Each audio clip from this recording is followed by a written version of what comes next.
हम सब चेतन हैं, पूरा जगत चेतन, समूची दुनिया चेतन है।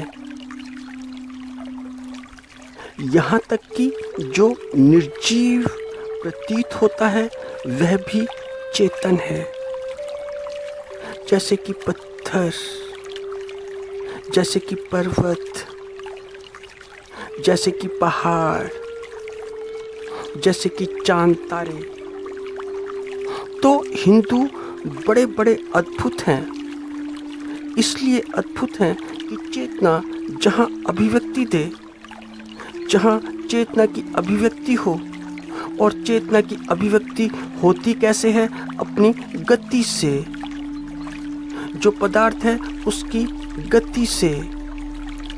तो उन्हें तो पूछती ही पूछती है, जैसे कि मनुष्य, तो मनुष्य पूछे जाते हैं, और मनुष्य में स्त्री भी और पुरुष भी।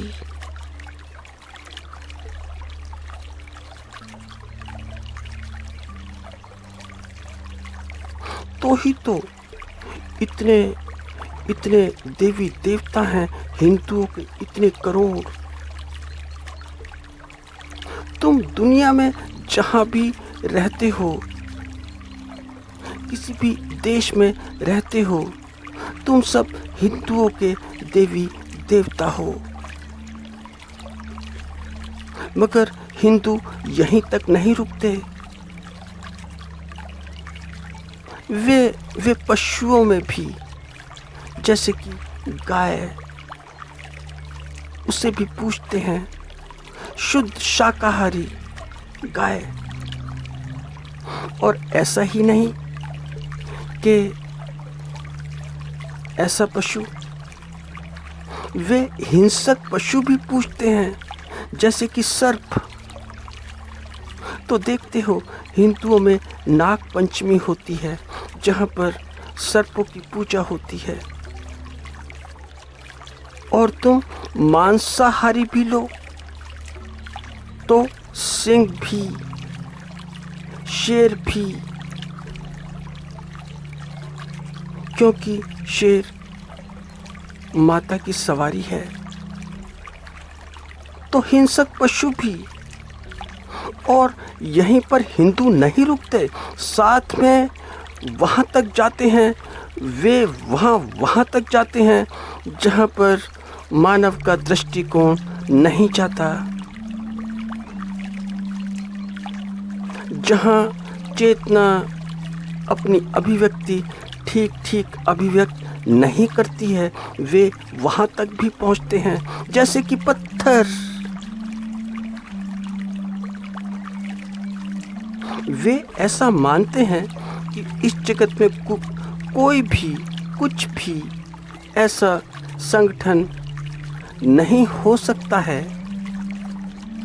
और किसी भी पदार्थ का ऐसा संगठन नहीं हो सकता है कि जो बिना चेतना का हो, बिना चेतना का।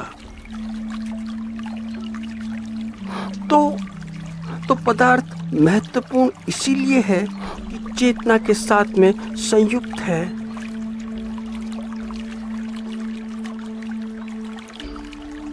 किंतु आश्चर्य है, बड़ा आश्चर्य होता है देखकर।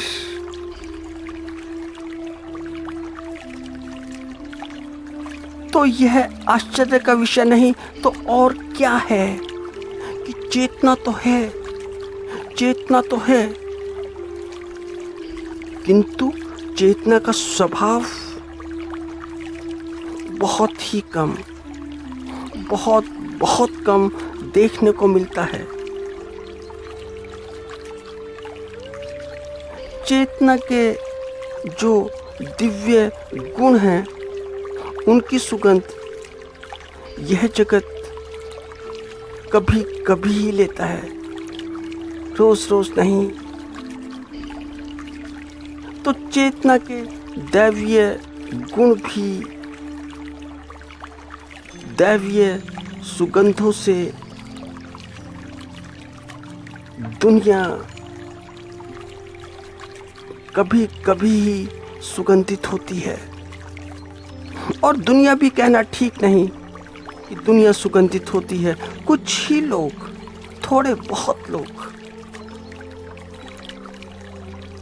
तो दुनिया में चेतना की महक थोड़ी बहुत जगह कहीं कहीं ही देखने को मिलती है। और जहां देखने को मिले, जहां से भी, जिससे भी चेतना की महक आए, चाहे हल्की फुल्की हो, थोड़ी बहुत हो, तो फिर वही तीर्थ है। दुनिया में चेतना की तो नहीं, हाँ, मगर दूसरी चेतना के अतिरिक्त। फिर अगर चेतना की महक ना हो तो फिर दुनिया की महक कहाँ? फिर दुनिया बिना महक की, फिर दुनिया बिना खुशबू की। और बिना खुशबू की ऐसे कि जैसे देखते हो कि तुम जंगलों में जाओ, पहाड़ों में जाओ या किसी निर्जन स्थान पर जाओ, तो वहाँ पर तुम्हें काफ़ी फूल खिले मिलेंगे। खिलते तो हैं, खिलते फिरते तो हैं, मगर बिना किसी खुशबू के, कोई खुशबू नहीं, बिना किसी महक के। ऐसे ही जैसे कि दुनिया में हम जैसे लोग। तो फूल खिला तो, डाली पर लगा तो, आंखों के लिए, बस देखने के लिए, शरीर को देखने के लिए। आंखों से शरीर ही तो दिखाई देता है, और क्या? वाद संवाद के लिए, मगर नासापुटों के लिए नहीं, क्योंकि नासापुटों को तो कोई सुगंध आती ही नहीं। आएगी कहाँ से जब है ही नहीं कि किसी गुलाब की खुशबू आए, या चंपा की आए, या रात की रानी की आए, कि जीवन महक महक जाए। नहीं, ऐसी कोई सुगंध नहीं।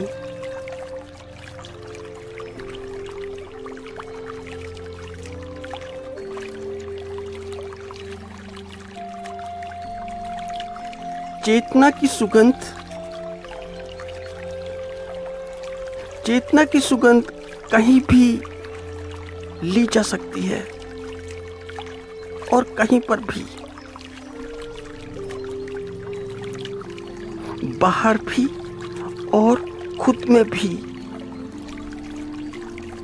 क्योंकि चेतना ही सत्य है, बाहर का भी और स्वयं का भी। अविनाशी ही सत्य है,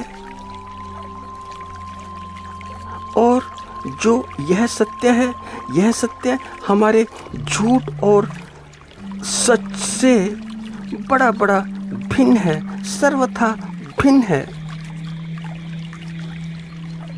यह सत्य वह सत्य नहीं है कि बातों में समा जाए। तुम इसे बातों में समा लो, कि बातें, कि झूठी बातें या सच्ची बातें।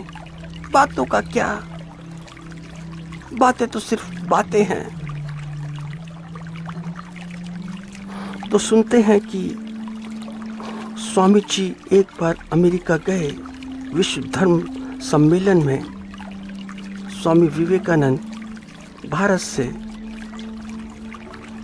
तो भारत से कोई परिचित उनका होगा, उसने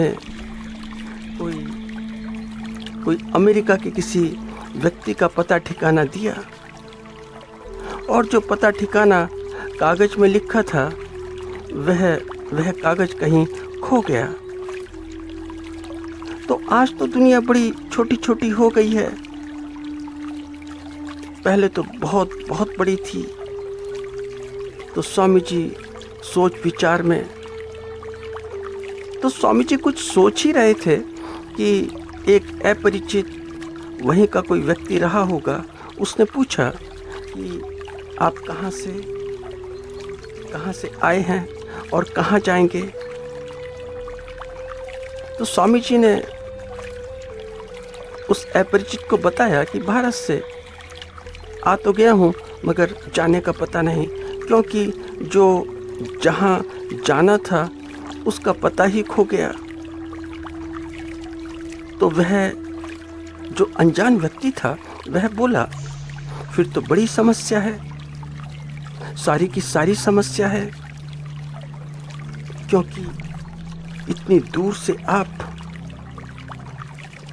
क्योंकि देश भी अपरिचित, लोग अपरिचित, लोग बाग सारे दूसरे देश के, तो कैसे करेंगे आप। तो स्वामी जी ने मुस्कुराकर उसके कंधे पर हाथ रखा और बोले कि कौन अपरिचित लोग, मेरा परिचय तो यहाँ भी है, यहाँ भी, अमेरिका में भी। तो व्यक्ति वह हैरान हो गया और हैरत से बोला कि अभी तो आपने बताया कि जहाँ पता लिखा था वह खो गया, तो कौन परिचित है आपका। तो स्वामी जी हंसकर बोले कि तुम मेरे परिचित हो, और क्या तुम मेरे परिचित नहीं हो? क्या तुम मुझे नहीं जानते हो, या मैं तुम्हें नहीं जानता हूं? यह है चेतना की खुशबू, यह है चेतना की महक। तो चेतना की इस खुशबू से, इस सुगंध से स्वामी जी, यह चेतना, यह सुगंध स्वामी जी के द्वारा उस व्यक्ति तक पहुंची और वह व्यक्ति महक गया। क्योंकि चेतना की सुगंध तो आती ही है, चेतना की सुगंध का आ जाना बहुत बहुत स्वाभाविक है।